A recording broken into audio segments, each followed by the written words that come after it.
শুভ দুপুর বন্ধুরা, কেমন আছো সবাই? আশা করি খুব ভালো আছো। আমিও ভালো আছি ভগবানের কৃপায়। চলে আসলাম দুপুরে রান্না বান্না নিয়ে।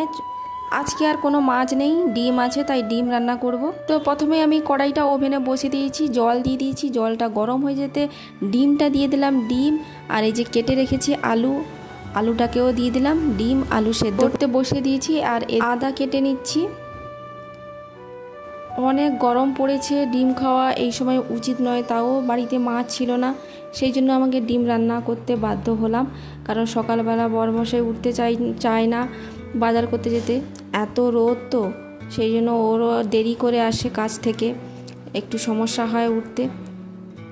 আমরা ঘুমোতে ঘুমোতে সেই 2-2:30 বেজে যায়, সেই জন্য সকালবেলা উঠতে একটু সমস্যা হয়। তো তোমাদের সঙ্গে কথা বলতে বলতে এদিকে পেঁয়াজ, আদা আর রসুন ছাড়িয়ে নিয়েছি। আদাটাকে আমি ছুলে নিয়েছি, পেঁয়াজটাকেও কুচি কুচি করে নেব, আদাটাও ছুলে নিয়েছি। আর এদিকে রসুনটাকেও গ্রেট করে নেব। এত গরমে দই দিয়ে ভাত খাওয়া সবথেকে বেশি উপকারী। আমি তো সকালবেলা দই দিয়ে ভাত খেয়েছি, ঈশাকেও দই কলা চটকে ভাত খাইয়ে দিয়েছি।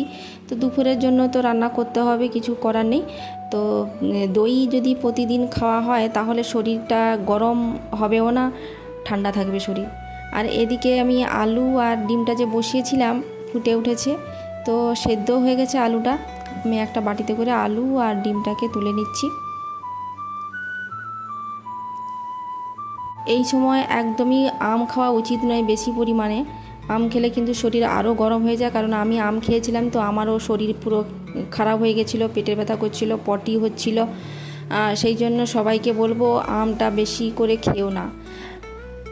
তো তোমাদের সঙ্গে কথা বলতে বলতে ডিমটাও ছাড়িয়ে ফেলেছি, কড়াইটা ওভেনে বসিয়ে দিয়েছি, তেল দিয়ে দিলাম। এরপর ডিমটা দিয়ে লাল লাল করে আমি একটু ভেজে নেব, হালকা ফ্রাই করে নিয়েছি। তো ভাজা হয়ে গেছে, এবার তুলে নিয়েছি। ওই কড়াইতে আমি গোটা জিরে দিয়ে দিলাম, কুচিয়ে রাখা পেঁয়াজ, আদা, টমেটো সস, সামান্য লবণ দিয়েছি, দিয়ে ভালো করে আমি কষিয়ে নিয়েছি। তারপরে আমি মশলাগুলো দিয়ে দিচ্ছি, হলুদ গুঁড়ো, জিরে গুঁড়ো, শুকনো লঙ্কার গুঁড়ো, ধনিয়া গুঁড়ো দিয়ে ভালো করে আবার খুন্তি দিয়ে নাড়াচাড়া করছি। মশলাটা কষা কষা মতো হয়ে আসলে ডিম আলুটা দিয়ে দিচ্ছি, দিয়ে ভালো করে আবার নাড়াচাড়া করছি যাতে সব অংশ মশলাটা মেখে যায়। তো এবার আমি জল দিয়ে দিলাম, জল দিয়ে ভালো করে খুন্তিটা দিয়ে নাড়াচাড়া করছি। তো এরপরে আবার একটু ঢাকনা চাপিয়ে সেদ্ধ করে নেব।